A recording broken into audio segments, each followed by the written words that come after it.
Today is day 335 of the October 7th war. I just read the understatement of the year. It's in a report in Axios by Israeli journalist Barak Ravid. A Biden administration official said that Hamas's execution of 6 Israeli hostages called into question Hamas's willingness to do a deal of any kind. Called into question. That is an understatement. Hamas is a barbaric terrorist army with no regard for human life. Hamas has rejected every deal. Now President Biden is asking, is there any hostage release deal that Hamas would agree to? It's the right question. I can tell you this.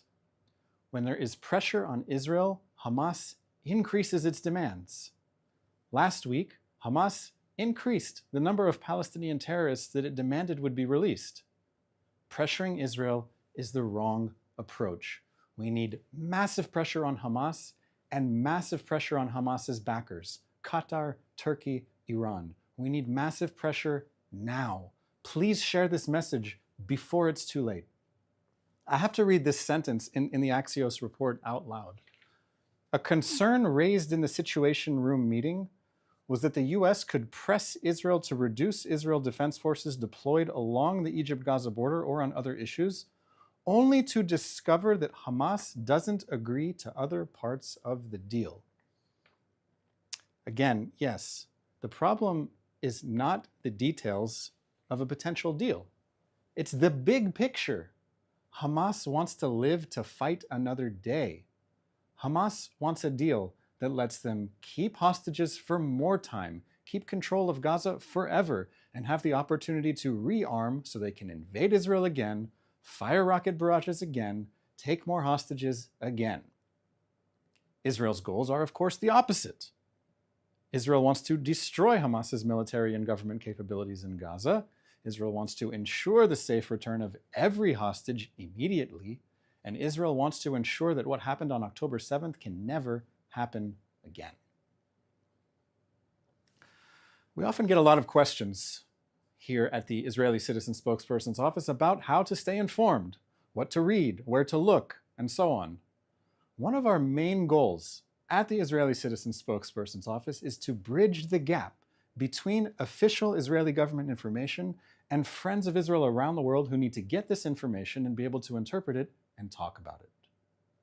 Yesterday evening, the Prime Minister of Israel gave an important presentation to international journalists. Here are 3 points he emphasized. 1. Israel is very small. Israel's major cities are not far from Gaza. Jerusalem is 40 miles away from Gaza. Tel Aviv and Beersheba are 30 miles away from Gaza. A short drive is all that separates Israel from the Hamas rapist regime. 2. In the 2 decades since Israel withdrew from Gaza, Hamas built an enormous military capability in Gaza. This capability was revealed on October 7th, and it is revealed every day we learn more about Hamas's massive tunnel network. And 3, Israel cannot withdraw again from Gaza's border with Egypt, the Philadelphia corridor, because Hamas will use the opportunity to rearm and prepare more attacks on Israelis.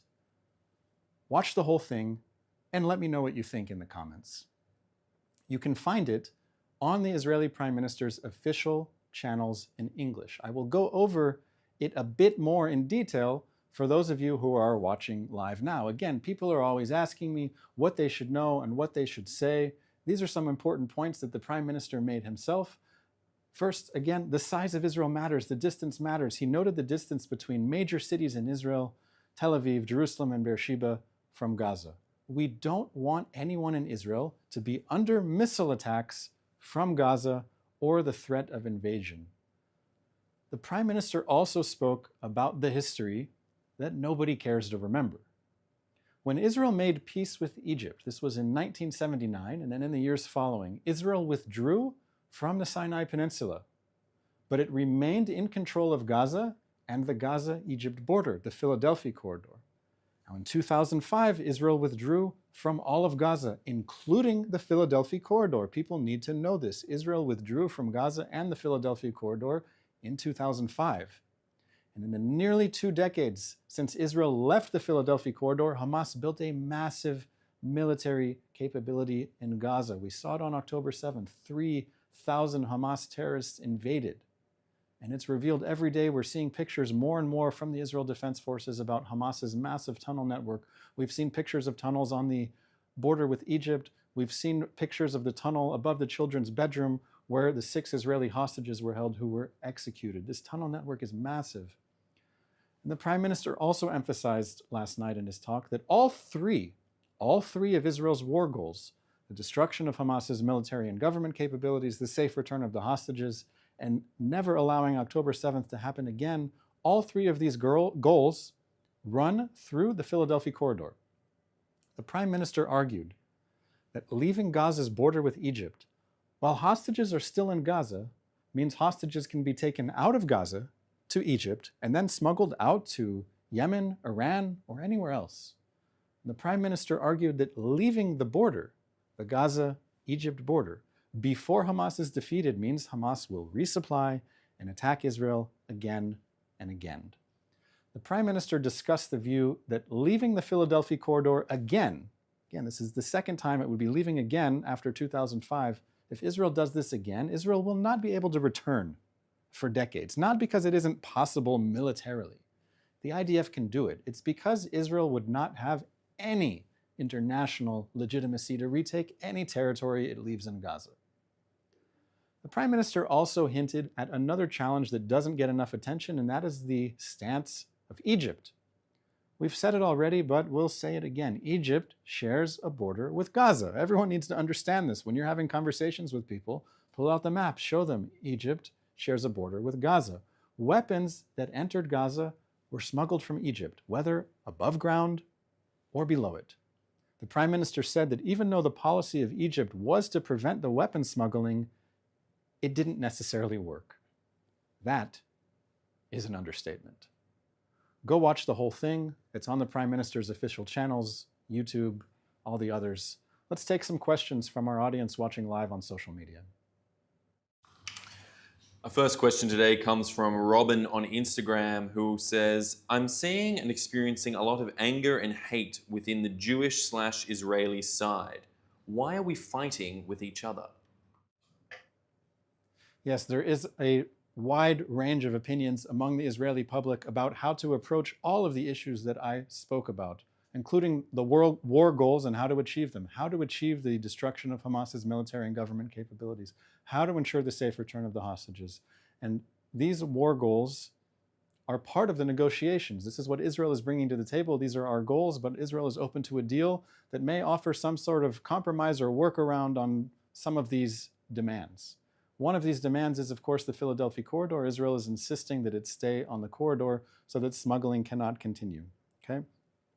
Now, there have been many reports in the media leaked from various sources, whether Hamas sources, whether American sources, Egypt, Qatar, and so on, that have pointed out also within the Israeli public and government that the Philadelphia corridor is the sticking point and that Israel shouldn't insist or it should insist. This is a debate, and Hamas is adding to this Israeli debate by publishing videos of the hostages that it executed and attempting to pressure the Israeli public, the Israeli government, the Israeli people to concede more and faster. This is part of Hamas's strategy to pressure Israel to concede as much as possible. We need the pressure focused on where it matters, on Hamas and its backers, Qatar, Turkey, Iran.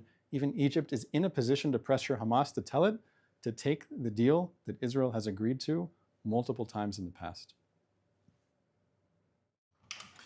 Our next question comes from Ed Bar on YouTube, who asks, are international NGOs, especially UN-affiliated ones, responding to the execution of the hostages? Are they condemning it, ignoring it? I haven't seen much. I can tell you one tweet I saw yesterday is from the UN Human Rights Council that said that they were horrified by the reports about the execution of the hostages and went on to use some very unimpressive language. The first thing that jumped out at this tweet to me when I saw it was that they said they were concerned not by the executions themselves, but by the reports that there were executions, meaning maybe it wasn't confirmed. It was confirmed by multiple parties, the Israel Defense Forces, of course, was there to recover the bodies, and we saw when the bodies were examined that the Israeli hostages were shot in the back of the head.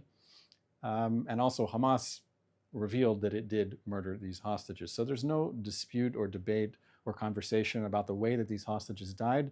These hostages were seized from Israel on October 7th. And I looked yesterday at what the Human Rights Council tweeted on October 7th. You can go do a Twitter advanced search, see what people tweeted on October 7th. I looked.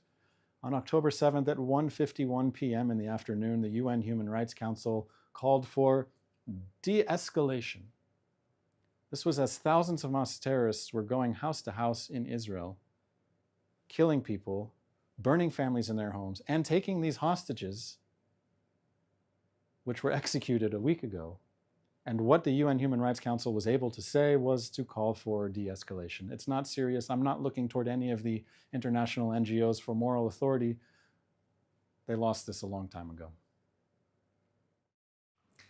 Our next question comes from Leahy on Instagram, who asks, I've just heard reports of a gunman killed in a shootout near the Israeli consulate in Munich. Can you tell us a little bit about this? And am I correct in believing this is on the anniversary of the 1972 attack? Yes, Leahy on Instagram. I saw these reports a few minutes before I went live for my daily briefing. There were reports of a shooting near the Israeli consulate in Munich, Germany. And this shooting came on the anniversary of the date that Palestinian terrorists attacked Israeli athletes and murdered them at the Munich Olympics in 1972. Okay? Here at the Israeli Citizen Spokespersons Office, we are emphasizing as often as we can that this war is not just between Israel and Hamas and Gaza. We've called it a seven-front war. Gaza, the West Bank, Lebanon, Syria, Iraq, Yemen, and Iran itself. So those are the seven fronts. That's the Iranian ring of fire around Israel. But it's obvious we should be including an eighth front, and that eighth front is Jews around the world and Israeli targets around the world. There are individuals who are motivated by their support of the October 7th massacre. It was an exciting day for them. They rallied the next day in support of Hamas against Israel, against the Jewish people, and we're seeing more and more Jews around the world being targeted just for being Jewish. We are seeing Israeli government places like embassies and consulates are under an increasing guard because this war that we are fighting on seven fronts in Israel is not just confined to Israel. It's the whole world that's involved. We need to be vigilant, we need to be ready, and we need to be prepared to deal with this threat and, again, pressure as much as possible those who are responsible for the threat. The head of the octopus, of course, is Iran. But I will wait to see further reports to see who is responsible, why, how they were motivated, but this is the trend that we clearly see. Our next question comes from Juliet Bravo on Instagram, who asks, is Israel okay to travel to as a tourist at the present time? I've been many times and I'm longing to return, but unsure if I'll even get admitted due to circumstances. I'll put it this way. First of all, the best way to stand with Israel is to stand in Israel. Anyone who's thinking about coming, wants to come, wants to buy a ticket, I say, do it. I know many of the airlines have canceled flights. El Al is flying. The Israeli National Airline is flying. It's always a good time to come to Israel. The Israeli military authorities are very clear about where people can go, where people can't go, where it's safe, where it's not safe. Life is going on in Israel as much as possible, given the circumstances of this war that we find ourselves in on seven fronts. The school year is beginning. However, I mentioned there are places in Israel that you can't go. I'm specifically thinking of the northern part of Israel, where since October 8th, Hezbollah in Lebanon has been firing rockets, anti-tank missiles into Israel that has forced the evacuation of more than 60,000 Israelis from their homes. So if you were to attempt to visit the Israeli border area with Lebanon, the Israeli police would say, this area is closed, sorry. But I highly recommend, if you want to really get a feel for what's going on in Israel, be a part of the story that we are writing here about our future, come visit us, come to Jerusalem, come to Tel Aviv, go to the old city, go to the beach. You'll have a great time. I love the question. Thank you. And our last question for today, a critical one, coming in from Akiva on Instagram, who asks, when will the Israeli citizen spokesdog Simcha be live on the daily briefings? Yes, we have an official confirmed spokesdog here at the Israeli Citizen Spokespersons office. Dog's name is Simcha, and you're asking when will Simcha go live for a daily briefing? I'm not sure when the first live daily briefing will be. I think I would like to start first with Simcha not live, perhaps record some videos, piece them together, and present Simcha as best as possible. But over a period of time, once we train Simcha on how to stand in front of the camera and how to speak clearly and not to make too many pauses, P-A-W-S-E-S, then Simcha will be ready for a live briefing, but I was the one booked for today and I wasn't going to give that up.